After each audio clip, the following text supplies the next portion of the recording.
Alright,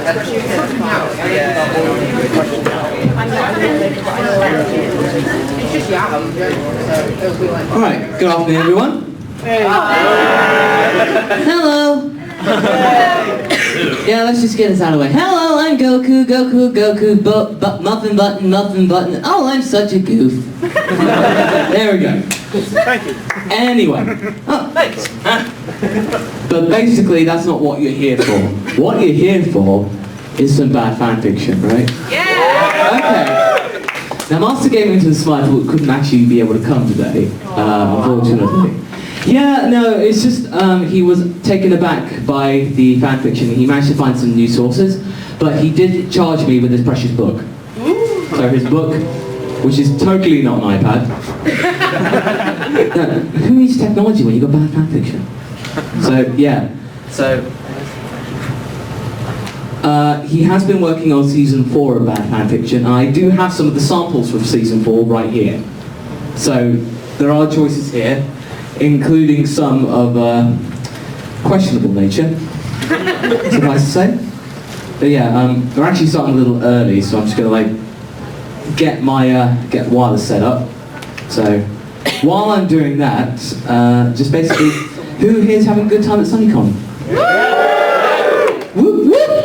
Excellent. Now that's good to know. This is actually my 5th time here, and it's always a pleasure to actually arrive, come here. It's so much fun. And I'm just so grateful to be able to just have fun with Donnie and Tucky. Donnie and Tucker. I keep getting them mixed up. Donna and Tucky. They are great hosts, and I'm really happy to be able to have them as con-chairs and friends. So just in absentia, just a round of applause for those two.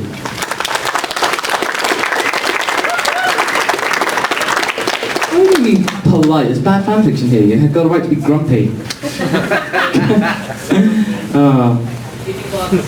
18 plus. Yay! Yeah. Okay. So that's the wireless setup there, and let's just look for the fanfictions. No, Dropbox, don't update. No, don't update. No. Don't do housekeeping. You're just holding me back. You're holding us back. You're letting the team down. Okay, here we go. Bad book. It's a bad book for bad fanfiction. That's how it works. Okay, so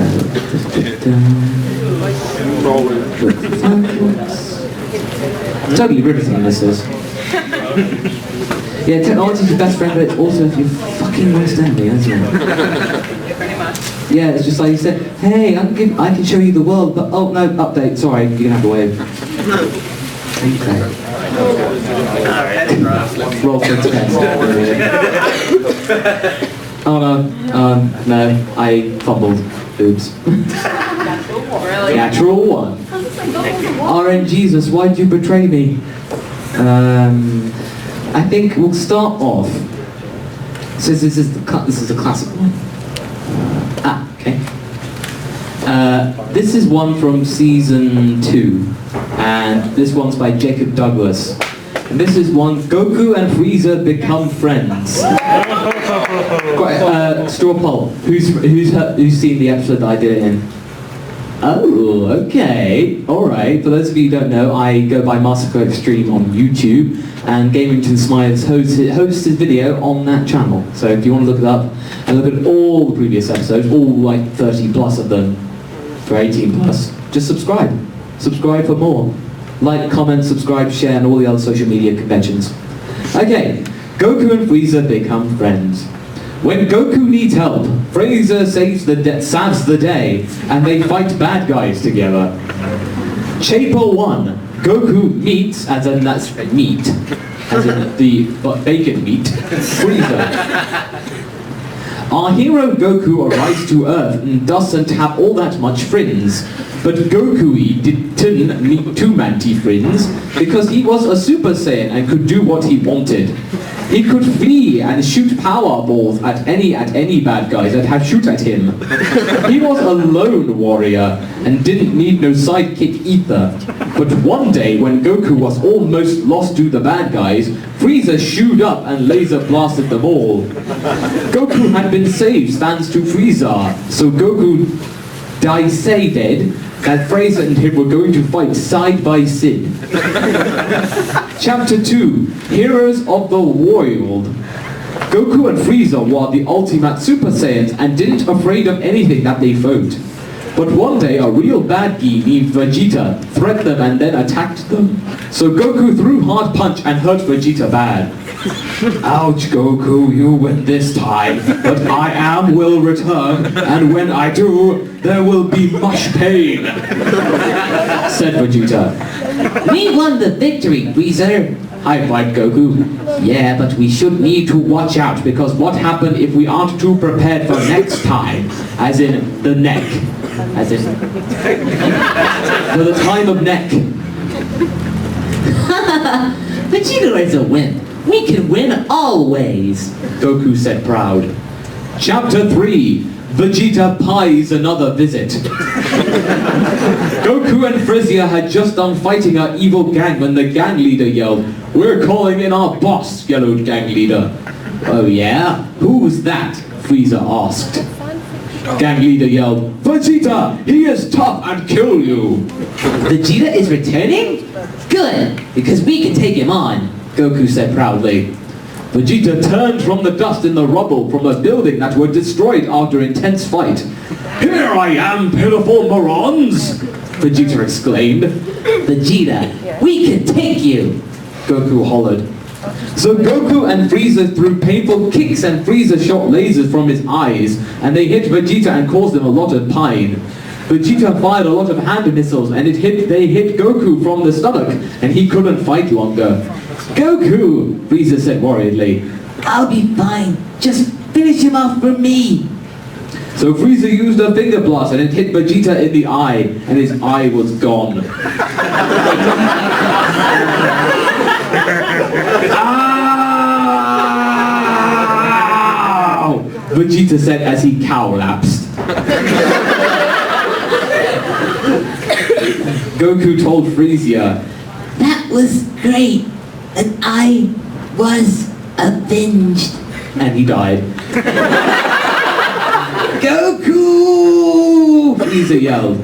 From the day forward, Frieza killed the bad guys in the name of Goku. The end.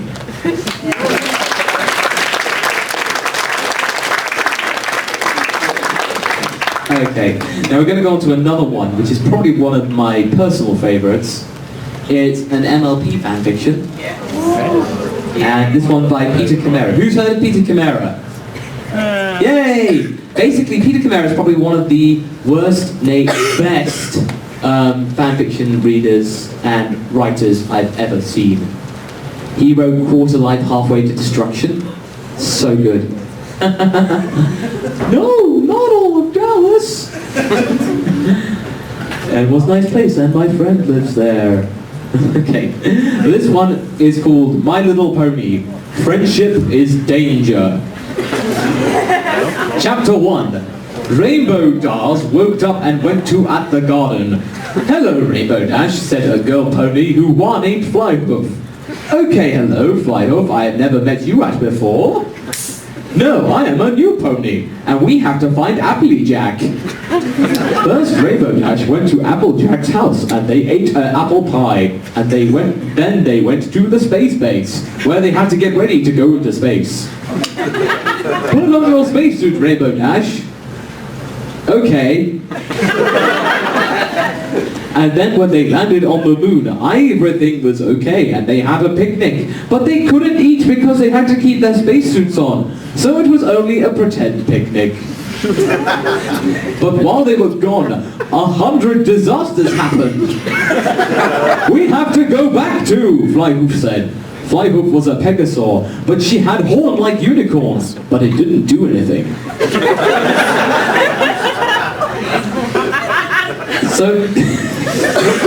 So they went back to Uneatide Equestraland and found Fluttershy and Twilight Sparkle and the other one. And then they went to solve the disasters. First they found a crocodile and they kicked its head in and it went oof and then gave back all the children it ate and they were fine. But it wasn't time to say hooray and they had to get the job deal done if they wanted to solve the rest of the disasters. And the crocodile felt bad and offered to help them. My name is Crunch. I am Rainbow Dash and these are my friends. And then they went into the forest and Fluttershy got caught in a bear trap and then she died. Fluttershy is dead. Oh no! Okay. We will find a key. Please of hurrying, my leg is very much blood, Fluttershy said with pride. Yeah, I know. Yeah, right. So they found a lumberjack pony who came with axe and cut the bear trap off, but he got lost. Along the way, they solved almost all the other disasters, and then found the lumberjack, but he was very sick. I was bitten by a poison snake, he explored. That isn't true. You are hallucinating, and you just got a toad potion. But I did not eat a toad. It does not matter. Some toads are poisonous too, even if you look at them with their eyes. Author's note, I'm not sure if this is true or not, but it's part of the story. So the Thank you very much. Very much thanks for Jonathan there. So the lumberjack was solved in the last disaster, and everyone was safe. But Fluttershy could not talk because she was shot and the blood was everywhere. And then Fluttershy coughed and 100 blood came out. Then she went nothing and everyone saddened. One day they would all learn to live their lives without Fluttershy, who was dead. Thank you.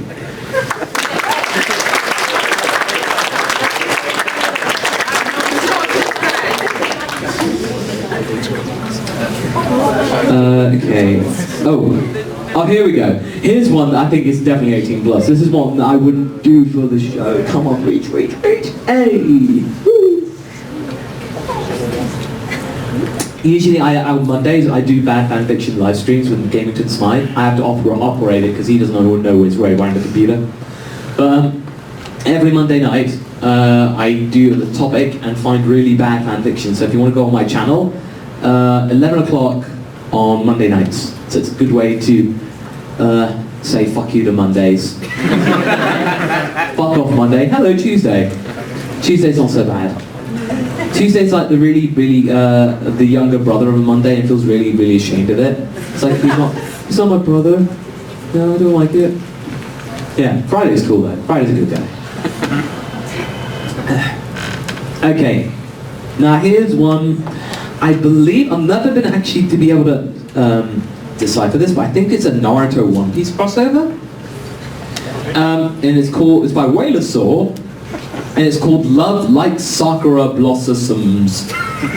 Luffy shows the love of his life how spectral she is to him.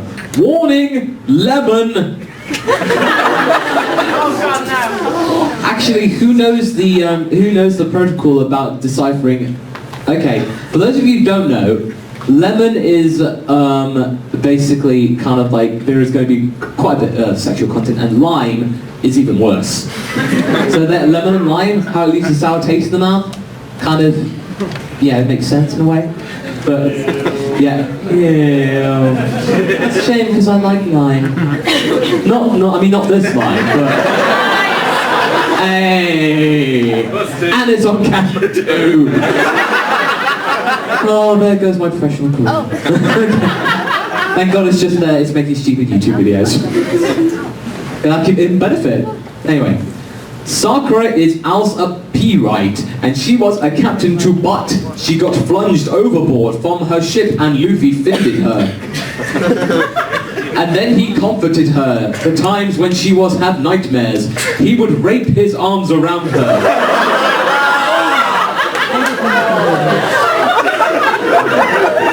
And hold her close, and their eyes would meet, and then he would kiss her! That was in all caps. Then she would look deeply into his eyes, and then he would tell her he loved her, all sensitive, and would start taking off her shirt. And she has really big boobs, like a 48 double D. Then Secure kissed him deep blue, sniking her hands down his chiseled abs. Luffy graved her boobs, and she shivered in pleasure. Lol, OMG, this is getting so hot. She mooed real loud, and she pushed her back on the bed. He was on top of her and looped his thumbs below the waistband of her pants. As in P-A-N-C-E. They slowly cummed off, and she was naked. Wow, he's really effective. His eyes feasted on the sight. Author's note, lemon OMG. It was like his eyes were drinking in her booty. That's supposed to be beauty, but booty, but kind of works. Kind of works. The dark room was lighted by one only a candle in the near of the wall of Teru made it an orange color. While shadows were danced on the walls, they stared into each other's eyes. It was a very meaningful look they gave each other. Then Luffy slowly slid his pant off and revealed a huge boner. 12 inches long. Then he put it in hers.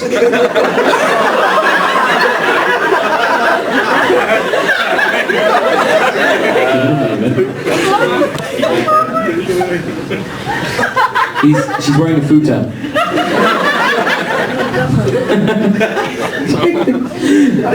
Then he put it in hers and moved. And she moved too, as his hand roughly graped her waist. Soon Luffy was came, and he grunted with pleasure. Sakura squeaked in happiness, as she felt him put his seeds into her, flopping onto her sweetie booty. They will lie like that for many long moments. Then he rolled off from her and lay next to her. His arms embraced her, and their sweetie skin touched, and he took in her scent. She turned to face him, and they looked at each other some more. Then he said, she waxed but beautiful. You too, she said to him sweetly. Then they were kissed one last time, but before they fall into their dreamlands. It was a long and passionate kiss, and lasted so long as they lie in each other's sums for what seemed like eternity. Author's note. Guys, I hope you like this, I'm proof of it. I write it lots before you, but never posted it. But I thought this was good enough. You agree? Brilliant! Hey. I will probably write more when my OC Sakura when I get the next time. I really like her, especially with Luffy. Well, thanks for read, rate, review. The end.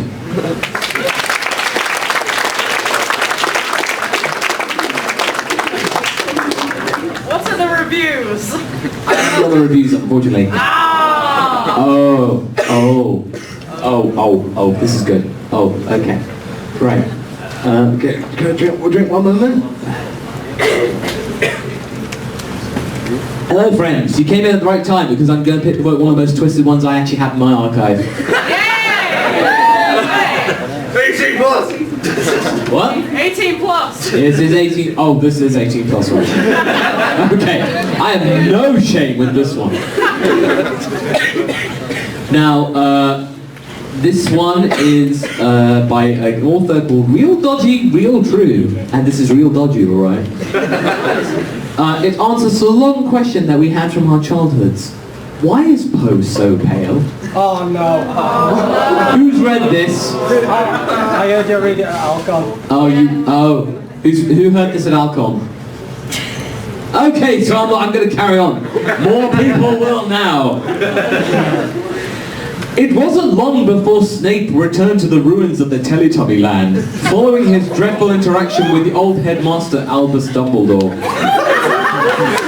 Today, where the great grass mound once lay, lies a variety of bones and decaying skin.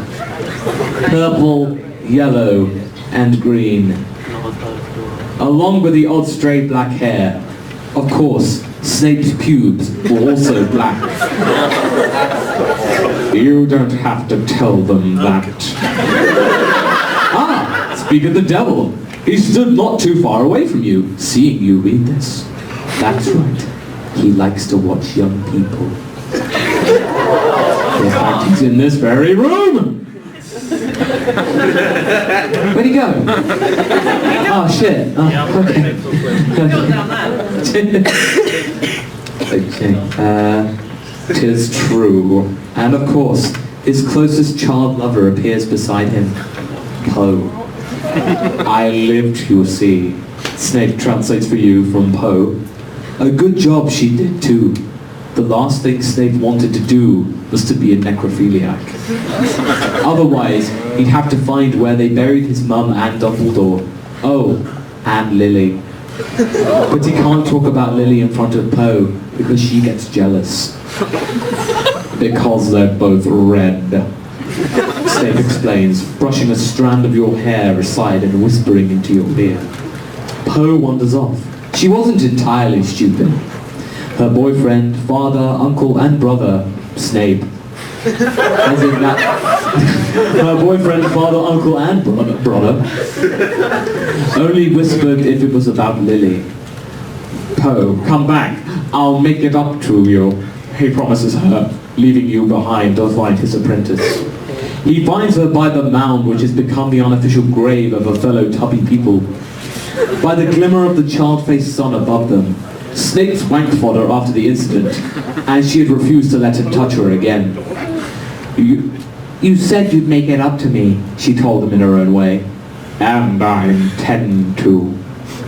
He promised, though he was really already unzipping his trousers. Which way should I lie?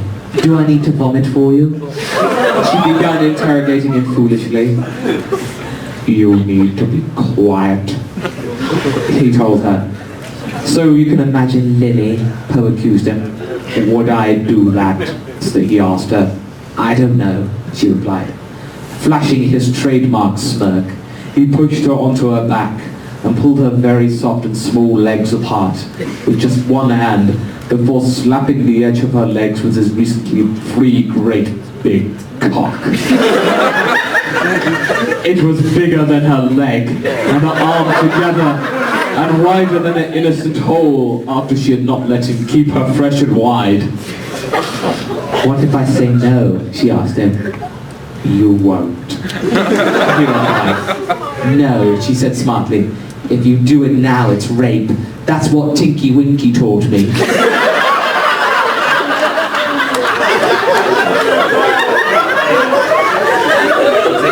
He would know. Who knows what Tinky Winky and Albus Dumbledore were up to? Snape scoffed. He was just jealous because of his tiny genitalia, that is his namesake. I don't understand. You wouldn't, because you're a wee baby, and you're mine to do as I please with them. That's true. Will you stop talking now, he commanded, though really he was enjoying it. It makes him harder. His cock stuck out now like the Eiffel Tower. I might do. You fucking will do. Snape shouted. No, you fucking will do. Snape shouted. He didn't care that he scared her at the moment, because he was stiff and horny, and she wasn't helping him with her very childish whines. He punched her tiny nose, and she opened her mouth enough for him to get his foreskin in. From there, he knocked out her teeth as he forced himself down her throat. He forgot to let go of her nose, and she couldn't cry for help. He thrust over 780 times as she counted. It was all she could do. Her face paled as the oxygen drained from her body. Snape didn't know she was dead, but when he realized he had killed her, he came like the Mississippi.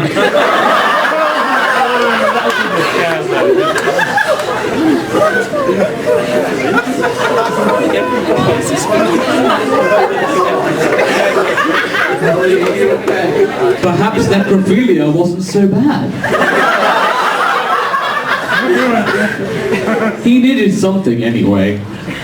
That's why, when they used her lifeless figure in the episode, she was paler than the other three. That's why. The more you know. The end.